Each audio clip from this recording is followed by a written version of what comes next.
Good morning, dears. This is Desan Hybrid Campus and നിങ്ങളുടെ English faculty Akshaya Jesh. So welcome ഇംഗ്ലീഷിൻ്റെ പുതിയൊരു ക്ലാസ്സിലേക്ക് എല്ലാവർക്കും സ്വാഗതം. സോ നമ്മളിന്ന് എടുക്കാൻ പോകുന്നത് MS university BA English 4th semester വിദ്യാർത്ഥികളുടെ translation basic concepts and practice എന്ന് പറയുന്ന പേപ്പറിലെ unit 3 important institutions of translation ആണ് നമ്മളിന്ന് എടുക്കാൻ പോകുന്നത് കേട്ടോ. എന്താണ് unit 3 important institutions of translation എന്ന് പറയുന്ന ചാപ്റ്ററാണ് നമ്മൾ എടുക്കാൻ പോകുന്നത്, ചാപ്റ്റർ 3. ഓക്കെ, നമ്മൾ കഴിഞ്ഞ ക്ലാസ്സിൽ ട്രാൻസ്ലേഷനെ കുറിച്ചിട്ടും ട്രാൻസ്ലേഷൻ്റെ ഒറിജിനെ കുറിച്ചിട്ടും ട്രാൻസ്ലേഷൻ എന്താണ് എന്നതിനെ കുറിച്ചിട്ടും എന്തിനൊക്കെയാണ് ട്രാൻസ്ലേഷൻ ഉപയോഗിച്ചിരുന്നത്, ആൻഷ്യൻ പീരീഡിൽ എങ്ങനെയായിരുന്നു, മെഡീവൽ പീരീഡിൽ എങ്ങനെയായിരുന്നു, മോഡേൺ പീരീഡിൽ എങ്ങനെയായിരുന്നു, പ്രസൻറ്റ് സെനാരിയോയിൽ ട്രാൻസ്ലേഷൻ എങ്ങനെയായിരുന്നു എന്നൊക്കെ നമ്മൾ കഴിഞ്ഞ ക്ലാസ്സിൽ ഡിസ്കസ് ചെയ്തു കേട്ടോ. അപ്പോൾ ഈ ചാപ്റ്റർ എന്ന് പറഞ്ഞ ഒരു ചെറിയ ചാപ്റ്ററാണ്, കുഞ്ഞു ചാപ്റ്ററാണ്. നിങ്ങൾക്ക് അത്ര അധികം കൂടുതലായിട്ടൊന്നും നിങ്ങൾക്ക് ഡിസ്കസ് ചെയ്യാനില്ല. ഈ ചാപ്റ്ററിൽ കുറച്ച് കാര്യങ്ങൾ മാത്രമാണ് ഡിസ്കസ് ചെയ്യാനുള്ളൂ കേട്ടോ. അപ്പോൾ ഈ ചാപ്റ്ററിൽ എന്തിനെ കുറിച്ചാണ് പറയുന്നത് വെച്ചാൽ മീനിങ് ഓഫ് ട്രാൻസ്ലേഷൻ ഇൻസ്റ്റിറ്റ്യൂഷൻസിനെ കുറിച്ചിട്ടാണ് ഇതിൽ പറയുന്നത്. എന്ന് വെച്ച് കഴിഞ്ഞാൽ വിവർത്തനത്തിന് ഉള്ള വിവർത്തന സ്ഥാപനങ്ങളെ കുറിച്ചിട്ടൊക്കെയാണ് ഈ ഒരു ചാപ്റ്ററിൽ നമുക്ക് ഡിസ്കസ് ചെയ്യാനുള്ളത്. അപ്പോൾ ഫസ്റ്റ് പറയുന്നത് translation institutions R organisations that promotes translation activities. എന്താണ് ട്രാൻസ്ലേഷൻ ഇൻസ്റ്റിറ്റ്യൂഷൻസ് എന്ന് പറയുന്നത്? ഒരു ഓർഗനൈസേഷനാണ്. ട്രാൻസ്ലേഷൻ ഇൻസ്റ്റിറ്റ്യൂഷൻസ് എന്ന് പറയുന്നത് എന്താണ്? ഒരു ഓർഗനൈസേഷനാണ് ദാറ്റ് പ്രൊമോട്ട്സ് ട്രാൻസ്ലേഷൻ ആക്ടിവിറ്റീസ്. എന്താണ് ഇത്?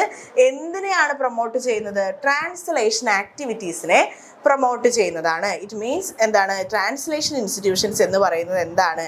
വിവർത്തന പ്രവർത്തനങ്ങളെ എന്ന് വെച്ച് കഴിഞ്ഞാൽ വിവർത്തനത്തിന് ആവശ്യമായ പ്രവർത്തനങ്ങളെ, കാര്യങ്ങളെ സഹായിക്കുന്ന ഒരു ഇൻസ്റ്റിറ്റ്യൂഷനാണ് എന്ത് പറയുന്നത്? ട്രാൻസ്ലേഷൻ ഇൻസ്റ്റിറ്റ്യൂഷൻസ് എന്ന് പറയുന്നത്. അതിനെ വളർത്തുകയും അതിന് വേണ്ട സഹായങ്ങൾ ചെയ്തു കൊടുക്കുകയൊക്കെ ചെയ്യുന്ന ഒരു സ്ഥാപനമാണ് എന്ത്? ട്രാൻസ്ലേഷൻ ഇൻസ്റ്റിറ്റ്യൂഷൻ എന്ന് പറഞ്ഞിട്ടുണ്ടെന്നുണ്ടെങ്കിൽ. അപ്പോൾ ഇത്തരത്തിലുള്ള ഇൻസ്റ്റിറ്റ്യൂഷൻസിനെയാണ് നമ്മൾ എന്ത് പറയുന്നത്? ട്രാൻസ്ലേഷൻ ഇൻസ്റ്റിറ്റ്യൂഷൻസ് എന്ന് പറയുന്നത്. ദേ ഹെൽപ്പ് ഇൻ, അത് എന്തിനൊക്കെയാണ് സഹായിക്കുന്നത്?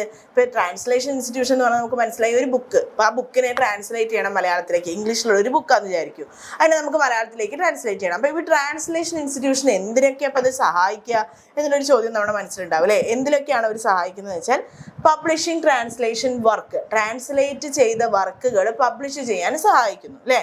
ഇപ്പോൾ ഇംഗ്ലീഷിലുള്ള ഒരു ബുക്ക് മലയാളത്തിലേക്ക് ട്രാൻസ്ലേറ്റ് ചെയ്തു, ആ ബുക്കിനെ പബ്ലിഷ് ചെയ്യാൻ സഹായിക്കുന്നു എന്ത്? Translation institutions. ദെൻ അടുത്തത് പറയുന്നത് ട്രെയിനിങ് ട്രാൻസ്ലേറ്റേഴ്സിന് വേണ്ട അല്ലെങ്കിൽ വിവർത്തകർക്ക് വേണ്ട പരിശീലനം കൊടുക്കുന്നുണ്ട്. ട്രാൻസ്ലേറ്റേഴ്സിനെ പ്രാക്ടീസ് ചെയ്യിപ്പിക്കുക, ട്രെയിനിങ് ചെയ്യിപ്പിക്കുക. വിവർത്തകർക്ക് വേണ്ട പരിശീലനം കൊടുക്കുന്നുണ്ട് എന്ത്? Translation institutions. ഫസ്റ്റ് എന്താ പറഞ്ഞത്? വിവർത്തനം ചെയ്ത പുസ്തകങ്ങൾ എന്ന് വെച്ച് കഴിഞ്ഞാൽ ട്രാൻസ്ലേഷൻ ചെയ്ത പുസ്തകങ്ങളെ പബ്ലിഷ് ചെയ്യാൻ സഹായിക്കുന്നു ആര്? Translation institutions. രണ്ടാമത് എന്താ പറഞ്ഞത്? വിവർത്തകർക്ക് വേണ്ട പരിശീലനം കൊടുക്കുന്നു എന്നുള്ളത് പറഞ്ഞു അല്ലേ? വിവർത്തകർക്ക് വേണ്ട പരിശീലനം കൊടുക്കുന്നു. ദെൻ മൂന്നാമത് പറയുന്നത് എന്താണ്? പ്രൊമോട്ടിങ് കൾച്ചറൽ എക്സ്ചേഞ്ചുകൾ എന്ന് വെച്ച് കഴിഞ്ഞാൽ പ്രൊമോട്ടിങ് കൾച്ചറൽ എക്സ്ചേഞ്ച് എന്ന് പറഞ്ഞാൽ എന്താണ്? സാംസ്കാരികപരമായിട്ടുള്ള ബന്ധം എന്ന് വെച്ച് കഴിഞ്ഞാൽ സാംസ്കാരികപരമായിട്ട് ഇപ്പോൾ രാജ്യങ്ങൾ തമ്മിലുള്ള സാംസ്കാരികപരമായിട്ടുള്ള ബന്ധത്തെ വളർത്താൻ സഹായിക്കുന്നു എന്നുള്ളതാണ് പറയുന്നത്. സാംസ്കാരികപരമായിട്ടുള്ള ബന്ധത്തെ വളർത്താൻ ട്രാൻസ്ലേഷൻ സഹായിക്കുന്നു എന്നുള്ളതാണ് പറയുന്നത്. എന്ന് വെച്ച് കഴിഞ്ഞാൽ നമുക്ക് പല രാജ്യങ്ങളും പല ഭാഷകളായിരിക്കും. അപ്പോൾ അവിടുത്തെ കാര്യങ്ങൾ നമുക്ക് മനസ്സിലാക്കി തരാൻ അല്ലെങ്കിൽ അവിടുത്തെ സംസ്കാരങ്ങളെ കുറിച്ച് നമുക്ക് മനസ്സിലാക്കി തരാൻ എന്താണ്? ട്രാൻസ്ലേഷൻ ഇൻസ്റ്റിറ്റ്യൂഷൻ സഹായിക്കുന്നുണ്ട്. എങ്ങനെ? അത്തരത്തിലുള്ള അവരുടെ സംസ്കാരങ്ങളെ നമുക്ക് നമ്മളുടെ ഭാഷയിലേക്ക് പരിവർത്തനം ചെയ്ത് നമുക്ക് മനസ്സിലാക്കി തരുന്നുണ്ട്. ദെൻ അടുത്തത് പറയുന്നതാണ് supporting research in translation studies. Translation സ്റ്റഡീസിന് വേണ്ട അല്ലെങ്കിൽ വിവർത്തന പഠനത്തിന് വേണ്ട സഹായങ്ങൾ ചെയ്തു കൊടുക്കുന്നു. അപ്പോൾ ഫസ്റ്റ് എന്തൊക്കെയായിരുന്നു പറഞ്ഞത്? എങ്ങനെയൊക്കെയാണ് ട്രാൻസ്ലേഷൻ ഇൻസ്റ്റിറ്റ്യൂഷൻസ് നമ്മളെ ഹെൽപ്പ് ചെയ്യുന്നത് എന്നാണ് പറഞ്ഞത്? വിവർത്തനം ചെയ്ത പുസ്തകങ്ങളെ പ്രസിദ്ധീകരിക്കാൻ സഹായിക്കുന്നു, വിവർത്തകർക്ക് വേണ്ട പരിശീലനങ്ങൾ കൊടുക്കുന്നു, അതുപോലെ തന്നെ രാജ്യങ്ങൾ തമ്മിലുള്ള കൾച്ചറൽ ആയിട്ടുള്ള എന്താ പറയുന്നത് ഒരു റിലേഷൻഷിപ്പ് വളർത്തിയെടുക്കാൻ സഹായിക്കുന്നു. പിന്നെന്താ പറഞ്ഞത്? വിവർത്തന പഠനത്തിന് വേണ്ട സഹായങ്ങൾ ചെയ്തു കൊടുക്കുന്നു. വിവർത്തന ഇൻസ്റ്റിറ്റ്യൂഷൻസ് കേട്ടോ, വിവർത്തന സ്ഥാപനങ്ങൾ അല്ലെങ്കിൽ ട്രാൻസ്ലേഷൻ ഇൻസ്റ്റിറ്റ്യൂഷൻസ്. ഇപ്പോൾ ഉദാഹരണമായിട്ട് പറയുകയാണെന്നുണ്ടെങ്കിൽ ഇവിടെ പറഞ്ഞിട്ടുള്ളത് യുനെസ്കോ. നമ്മുടെ വിവർത്തന സ്ഥാപനങ്ങൾക്ക് ഒരു ഉദാഹരണമായിട്ട് പറഞ്ഞിട്ടുള്ളത് എന്തിനെയാണ്? യുനെസ്കോ ആണ് പറഞ്ഞിട്ടുള്ളത്. യുനെസ്കോ എന്താ പറയുന്നത്? എങ്ങനെയൊക്കെയാണ് ട്രാൻസ്ലേഷനെ പ്രൊമോട്ട് ചെയ്യുന്നത്? Promotes translation in world literature. ലോക സാഹിത്യത്തിലെ ലോക സാഹിത്യത്തിന്റെ വിവർത്തനത്തെ പ്രോത്സാഹിപ്പിക്കുന്നുണ്ട് യുനെസ്കോ അല്ലെ. ലോക സാഹിത്യം ഇപ്പോൾ ഷെല്ലി, ഷേക്സ്പിയർ പോലെയുള്ള കാര്യങ്ങളൊക്കെ എഴുതിയത് എങ്ങനെയാണ്? മലയാളത്തിലാണോ എഴുതിയിട്ടുള്ളത്? നമ്മളത് പഠിക്കുന്നുണ്ട് അല്ലെ. നമ്മളത് എങ്ങനെയാണ് മനസ്സിലാക്കുന്നത്? നമ്മളുടേതായ ഭാഷയിലാണ് നമ്മളത് മനസ്സിലാക്കുന്നത് അല്ലെ. അപ്പൊ അത്തരത്തിലുള്ള സാഹിത്യപരമായിട്ടുള്ള വിവർത്തനത്തിനെ ആര് പ്രോത്സാഹിപ്പിക്കുന്നുണ്ട്? യുനെസ്കോ പ്രോത്സാഹിപ്പിക്കുന്നുണ്ട് എന്നാണ് പറയുന്നത്. അടുത്തത് എന്താ പറയുന്നത്? Encourage cultural exchange among nations. രാജ്യങ്ങൾ തമ്മിലുള്ള സാംസ്കാരികപരമായിട്ടുള്ള ബന്ധത്തെ എന്ത് യുനെസ്കോ സപ്പോർട്ട് ചെയ്യുന്നുണ്ട് എന്ന് വെച്ച് കഴിഞ്ഞാൽ അത്തരത്തിലുള്ള കാര്യങ്ങൾ വിവർത്തനം ചെയ്യുന്നതിൽ യുനെസ്കോ സപ്പോർട്ട് ചെയ്യുന്നുണ്ട് എന്നാണ് പറയുന്നത്. എന്ന് വെച്ച് കഴിഞ്ഞാൽ രാജ്യങ്ങൾ തമ്മിലുള്ള കൾച്ചറൽ എക്സ്ചേഞ്ചുകൾക്കുള്ള ട്രാൻസ്ലേഷനെ ആര് സപ്പോർട്ട് ചെയ്യുന്നുണ്ട്? യുനെസ്കോ സപ്പോർട്ട് ചെയ്യുന്നുണ്ട്. എന്നാൽ അടുത്തത് പറയുന്നതാണ് സപ്പോർട്ട് ട്രാൻസ്ലേഷൻ പ്രൊജക്ട്സ് ഗ്ലോബലി. വിവർത്തന പദ്ധതികൾക്ക് എന്ന് വെച്ച് കഴിഞ്ഞാൽ ലോകം മുഴുവനുള്ള എന്ന് വെച്ച് കഴിഞ്ഞാൽ വേൾഡ് വൈഡ് ആയിട്ടുള്ള വിവർത്തന പദ്ധതികൾക്ക് സഹായം ചെയ്തു കൊടുക്കുന്നു യുനെസ്കോ എന്നാണ് പറയുന്നത് കേട്ടോ. അപ്പോൾ യുനെസ്കോ ലോക സാഹിത്യത്തിന്റെ വിവർത്തനത്തിന് സഹായിക്കുന്നുണ്ട്. രാജ്യങ്ങൾ തമ്മിലുള്ള സംസ്കാരങ്ങൾ മനസ്സിലാക്കാനുള്ള ട്രാൻസ്ലേഷനെ സഹായിക്കുന്നുണ്ട്. അതുപോലെ തന്നെ വിവർത്തന പദ്ധതികൾക്ക് ലോകമുള്ള അല്ലെങ്കിൽ വേൾഡ് വൈഡ് ആയിട്ടുള്ള വിവർത്തന പദ്ധതികൾക്ക് സഹായം ചെയ്യുന്നു യുനെസ്കോ എന്നാണ് പറയുന്നത്. അടുത്തതായിട്ട് പറയുന്നത് സാഹിത്യ അക്കാദമിയാണ്. എന്ന് വെച്ച് കഴിഞ്ഞാൽ ഇതൊക്കെ ട്രാൻസ്ലേഷൻ ഇൻസ്റ്റിറ്റ്യൂഷൻസിനെ കുറിച്ചിട്ടാണ് പറയുന്നത് കേട്ടോ. സാഹിത്യ അക്കാദമികളാണ്. സാഹിത്യ അക്കാദമി എന്ന് പറഞ്ഞു കഴിഞ്ഞാൽ ഇന്ത്യാസ് നാഷണൽ ലിറ്റററി ഇൻസ്റ്റിറ്റ്യൂഷൻ. പറയുന്നത് ഇന്ത്യയുടെ നാഷണൽ ലിറ്റററി ഇൻസ്റ്റിറ്റ്യൂഷൻ ആണ് പറയുന്നത് സാഹിത്യ അക്കാദമി എന്ന് പറയുന്നത് അല്ലേ. അപ്പൊ അവിടെ എന്തൊക്കെയാണ് നമുക്ക് മനസ്സിലാക്കി തരുന്നത്? ഇന്ത്യയുടെ സാഹിത്യ വളർച്ച അല്ലെങ്കിൽ ഇന്ത്യയുടെ സാഹിത്യത്തിന്റെ ഒരു പാരമ്പര്യത്തെ കുറിച്ചിട്ട് അതിനെക്കുറിച്ചിട്ടൊക്കെ നമുക്ക് എന്ത് ചെയ്യുന്നുണ്ട്? ഇന്ത്യയുടെ ദേശീയ സാഹിത്യ സ്ഥാപനമായിട്ട് സാഹിത്യ അക്കാദമി മാറുന്നുണ്ട്. അതിൽ ട്രാൻസ്ലേഷനെ സഹായിക്കുന്നുമുണ്ട് എന്നുള്ളതാണ് പറയുന്നത്. ഇന്ത്യൻ നാഷണൽ ലിറ്ററസി ഇൻസ്റ്റിറ്റ്യൂഷൻ ആണ് പറയുന്നത് സാഹിത്യ അക്കാദമി എന്ന് പറയുന്നത്. Translate Indian religion literature into English and another language. ഇന്ത്യയുടെ സാഹിത്യം, ഇന്ത്യയുടെ പ്രാദേശികമായിട്ടുള്ള സാഹിത്യങ്ങളെ ഇംഗ്ലീഷിലേക്കും മറ്റു ഭാഷകളിലേക്കും വിവർത്തനം ചെയ്യുന്നുണ്ട് സാഹിത്യ അക്കാദമി എന്നാണ് പറയുന്നത്. നമ്മുടെ ഇന്ത്യൻ സാഹിത്യ അക്കാദമി ചെയ്യുന്നുണ്ട്? ഇന്ത്യയുടെ റിലീജിയസ് ആയിട്ടുള്ള അല്ലെങ്കിൽ ലിറ്ററേച്ചർ പരമായിട്ടുള്ള സാഹിത്യങ്ങളെ ഇംഗ്ലീഷിലേക്കും മറ്റു ഭാഷകളിലേക്കും ചെയ്യുന്നുണ്ട്? പരിഭാഷപ്പെടുത്തുന്നുണ്ട് എന്നുള്ളതാണ് പറയുന്നത്. Then promotes unity through language. പറയുന്നത് ഭാഷയിലൂടെ ഒരു ദേശീയ ഐക്യം കൊണ്ടുവരാൻ ആര് സഹായിക്കുന്നുണ്ട്? അല്ലെങ്കിൽ ഭാഷയിലൂടെ ഒരു ദേശീയ ഐക്യം കൊണ്ടുവരാൻ ആര് സഹായിക്കുന്നുണ്ട്?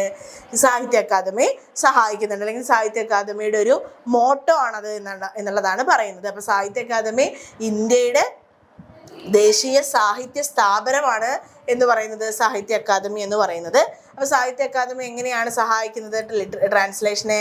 Translate Indian regional literature into English and other language. പറയുന്നത് ഇന്ത്യയുടെ പ്രാദേശികമായിട്ടുള്ള സാഹിത്യങ്ങളെ ഇംഗ്ലീഷിലേക്കും മറ്റു ഭാഷകളിലേക്കും പരിഭാഷപ്പെടുത്തുന്നു സാഹിത്യ അക്കാദമി. അതുപോലെ തന്നെ it promote unity through language. പറയുന്നത് ഭാഷയിലൂടെ ഒരു ദേശീയ ഐക്യം ഉണ്ടാക്കിയെടുക്കാൻ സാഹിത്യ അക്കാദമി സഹായിക്കുന്നുണ്ട് എന്നുള്ളതാണ് പറയുന്നത്.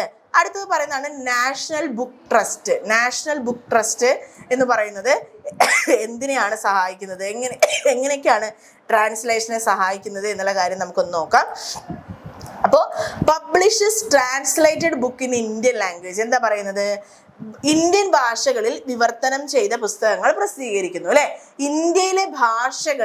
ഇന്ത്യയിൽ പലതരത്തിലുള്ള ഭാഷകളുണ്ട് അല്ലെ. ഇന്ത്യയിൽ ഒരുപാട് ഭാഷകളുണ്ട്. അപ്പൊ ഇന്ത്യൻ ഭാഷകളിലേക്ക് പരിഭാഷപ്പെടുത്തിയ വർക്കുകളെ ചെയ്യുന്നുണ്ട്? നാഷണൽ ബുക്ക് ട്രസ്റ്റ് പബ്ലിഷ് ചെയ്യുന്നുണ്ട് ഇന്ത്യയിലേക്ക്. ഇപ്പൊ മറ്റുള്ള ഭാഷയിൽ എഴുതിയതാവും, അത് ഇന്ത്യൻ ഭാഷയിലേക്ക് പരിഭാഷപ്പെടുത്തിയ അല്ലെങ്കിൽ ഇന്ത്യൻ ഭാഷയിലേക്ക് ട്രാൻസ്ലേറ്റ് ചെയ്ത പുസ്തകങ്ങളെ ചെയ്യുന്നുണ്ട്? നാഷണൽ ബുക്ക് ട്രസ്റ്റ് എന്ത് ചെയ്യുന്നുണ്ട്, പബ്ലിഷ് ചെയ്യും എന്നുള്ളതാണ് പറയുന്നത്. രണ്ടാമത് പറയുന്നത് encourages reading and cultural exchange. എന്താ പറയുന്നത്, ഇതിലൂടെ എന്താ സാധിക്കുന്നത്, എൻകറേജസ്, എന്തിനെയാണ് എൻകറേജ് ചെയ്യുന്നത്, വായനാശീലത്തെയും സാംസ്കാരികമായിട്ടുള്ള വിഷയങ്ങൾ കൈമാറ്റം ചെയ്യുന്നതിലൂടെയും എന്ന് വെച്ച് കഴിഞ്ഞാൽ കൾച്ചറൽ എക്സ്ചേഞ്ച്, നമുക്ക് സാംസ്കാരികപരമായിട്ടുള്ള കാര്യങ്ങൾ വർദ്ധിപ്പിക്കുന്നതും എന്ത് ചെയ്യുന്നുണ്ട്, ഹെൽപ്പ് ചെയ്യുന്നു ഇതിലൂടെ. എന്ന് വെച്ച് കഴിഞ്ഞാൽ പലതരത്തിലുള്ള ആളുകളുടെ സംസ്കാരങ്ങളെ കുറിച്ചിട്ടും അവരുടെ സാഹിത്യങ്ങളെ കുറിച്ചിട്ടും അല്ലെങ്കിൽ അവരുടെ അനുഭവങ്ങളെ കുറിച്ചിട്ടും പലതരത്തിലുള്ള അറിവുകളെ കുറിച്ചിട്ടൊക്കെ നമുക്ക് മനസ്സിലാക്കാം അല്ലേ. പലതരത്തിൽ ഓരോ രാജ്യത്തും ഓരോ സംസ്കാരങ്ങളാണ്. അപ്പൊ ആ രാജ്യത്തിന്റെ സംസ്കാരമായിരിക്കും ആ രാജ്യത്തുള്ള ഒരാള് പുസ്തകം എഴുതുമ്പോൾ ഉണ്ടായിരിക്കുക. അപ്പൊ നമ്മൾ അത് മലയാളത്തിലേക്ക് അല്ലെങ്കിൽ ഇന്ത്യയിലെ ഭാഷയിലേക്ക് ട്രാൻസ്ലേറ്റ് ചെയ്യുമ്പോൾ നമ്മളത് വായിക്കുമ്പോൾ നമുക്ക് എന്താ മനസ്സിലാക്കാൻ പറ്റുന്നത്, അവിടുത്തെ കൾച്ചറുകളെ കുറിച്ച് മനസ്സിലാക്കാൻ പറ്റുന്നു, പുതിയ അറിവുകൾ മനസ്സിലാക്കുന്നു. അതുപോലെ തന്നെ റീഡിങ് എന്ന് പറയുന്നത്, വായന എന്ന് പറയുന്ന ഒരു ശീലത്തെ ഇംപ്രൂവ് ചെയ്യാനും സഹായിക്കുന്നു എന്നാണ് പറയുന്നത്. ക്ലിയർ ആണല്ലോ. അടുത്തത് central institute of Indian languages promotes translate research. എന്താ പറയുന്നത്, central institute of Indian languages അത് എന്തിനെയാണ് പ്രൊമോട്ട് ചെയ്യുന്നത്, promote translation research, support language preservation, international federation of translators, global organisation of translators, promote professional standard. ഇത്തരത്തിലുള്ള കാര്യങ്ങളൊക്കെ എന്ന് വെച്ച് കഴിഞ്ഞാൽ എന്താ പറയുന്നത്, ഭാഷയെക്കുറിച്ച് കൂടുതലായിട്ട് അറിയാൻ, രാജ്യങ്ങളെക്കുറിച്ച് കൂടുതലായിട്ട് അറിയാൻ, കൾച്ചറുകളെക്കുറിച്ച് കൂടുതലായിട്ട് അറിയാൻ, പല രാജ്യങ്ങളെക്കുറിച്ച് പലതരത്തിലുള്ള അറിവുകൾ നേടാനൊക്കെ ഈ ട്രാൻസ്ലേഷൻ എന്ന് പറയുന്നത് സഹായിക്കുന്നുണ്ട് എന്നുള്ളതാണ് പറയുന്നത്. അപ്പോൾ അതിൽ അടുത്തത് പറയുന്നത് സെന്റ് ജെറോം എന്താ ട്രാൻസ്ലേറ്റ് ചെയ്തത് Bible into Latin. Bible എന്തിലേക്ക് ട്രാൻസ്ലേറ്റ് ചെയ്തു, ലാറ്റിനിലേക്ക് ട്രാൻസ്ലേറ്റ് ചെയ്തു. Known as a patron saint of translator. എങ്ങനെയാണ് അദ്ദേഹത്തെ അറിയപ്പെടുന്നത്, പാട്രോൺ സെയിന്റ് ഓഫ് ട്രാൻസ്ലേറ്റേഴ്സിന്റെ ഇടയിൽ തന്നെ ഒരു ഫേമസ് അല്ലെങ്കിൽ ഏറ്റവും ഫേമസ് ആയിട്ടുള്ള ഒരാളായിട്ടാണ് സെന്റ് ജെറോമിനെ അറിയപ്പെടുന്നത്. അദ്ദേഹം ബൈബിള് ലാറ്റിനിലേക്ക് ട്രാൻസ്ലേറ്റ് ചെയ്തു. Then Constant Garnett translate Russian literature into English. എന്താണ് ട്രാൻസ്ലേറ്റ് ചെയ്തത്, റഷ്യൻ ലിറ്ററേച്ചർ, റഷ്യൻ സാഹിത്യത്തെ ഇംഗ്ലീഷിലേക്ക് പരിഭാഷപ്പെടുത്തി. Then helped popularize Russian writers worldwide. ലോകമെമ്പാടുമുള്ള ആളുകൾ റഷ്യൻ റൈറ്റേഴ്സിനെ അറിയാൻ തുടങ്ങി. അതിലൂടെ എന്താണ് അറിയാൻ തുടങ്ങിയത്, റഷ്യയിലുള്ള റൈറ്റേഴ്സിനെ കുറിച്ച് ലോകമെമ്പാടുമുള്ള ആളുകൾ അറിയാൻ തുടങ്ങി എന്നാണ് പറയുന്നത്. അതുപോലെ തന്നെ എ കെ രാമാനുജൻ എന്താ ചെയ്തത്, translated Indian classical text and folk lore. എന്താ പറയുന്നത്, ഇന്ത്യയുടെ ക്ലാസിക്കൽ ടെക്സ്റ്റുകളെ അദ്ദേഹം ട്രാൻസ്ലേറ്റ് ചെയ്തു. ബ്രിഡ്ജസ് ഇന്ത്യൻ ആൻഡ് വെസ്റ്റേൺ കൾച്ചറുകളെ കുറിച്ചിട്ട്, ഇന്ത്യയിലുള്ള ആളുകളുടെ കൾച്ചറുകളെ കുറിച്ചിട്ടൊക്കെ ഇത് മനസ്സിലാക്കാൻ സഹായിച്ചു എന്നുള്ളതാണ് പറയുന്നത്. സോ ഇന്നത്തെ ക്ലാസ്സിൽ നമ്മൾ എന്തൊക്കെയാണ് പറഞ്ഞത്, ഇമ്പോർട്ടൻറ്റ് ഇൻസ്റ്റിറ്റ്യൂഷൻ ഓഫ് ട്രാൻസ്ലേഷൻസിനെ കുറിച്ച് പറഞ്ഞു, ട്രാൻസ്ലേഷൻ ഇൻസ്റ്റിറ്റ്യൂഷൻ ഏതൊക്കെയാണെന്ന് പറഞ്ഞു, എന്തൊക്കെയാണ് ഒരു ട്രാൻസ്ലേഷൻ ഇൻസ്റ്റിറ്റ്യൂഷൻ ചെയ്യുന്നത് എന്നുള്ളത് പറഞ്ഞു. അതുപോലെ തന്നെ സാഹിത്യ അക്കാദമി, നാഷണൽ ബുക്ക് ട്രസ്റ്റിനെ കുറിച്ചിട്ട് പറഞ്ഞു. അതുപോലെ തന്നെ എന്താ പറഞ്ഞത്, ഫേമസ് ആയിട്ടുള്ള ട്രാൻസ്ലേറ്റേഴ്സിനെ കുറിച്ചിട്ട് പറഞ്ഞു, saint Jerome, garnet, A K Ramanujan, ഇത്തരത്തിലുള്ള ആളുകളെ കുറിച്ചിട്ടൊക്കെ നമ്മൾ ഇന്നത്തെ ക്ലാസ്സിൽ ഡിസ്കസ് ചെയ്തു കേട്ടോ. അപ്പോൾ ട്രാൻസ്ലേഷനെ കുറിച്ചിട്ട് തന്നെയാണ് ഈ ഒരു പേപ്പറിൽ ഫുള്ള് പറയുന്നത്. അപ്പോൾ ഇന്നത്തെ ക്ലാസ് നിങ്ങൾക്ക് മനസ്സിലായിട്ടുണ്ടാവും എന്ന് വിചാരിക്കുകയാണ്. എന്തെങ്കിലും ഡൗട്ട് ഉണ്ടെന്നുണ്ടെങ്കിൽ താഴെ കമൻറ്റ് ബോക്സിൽ രേഖപ്പെടുത്താവുന്നതാണ്, മിസ്സിനെ കോൺടാക്ട് ചെയ്യാവുന്നതാണ്. So thank you.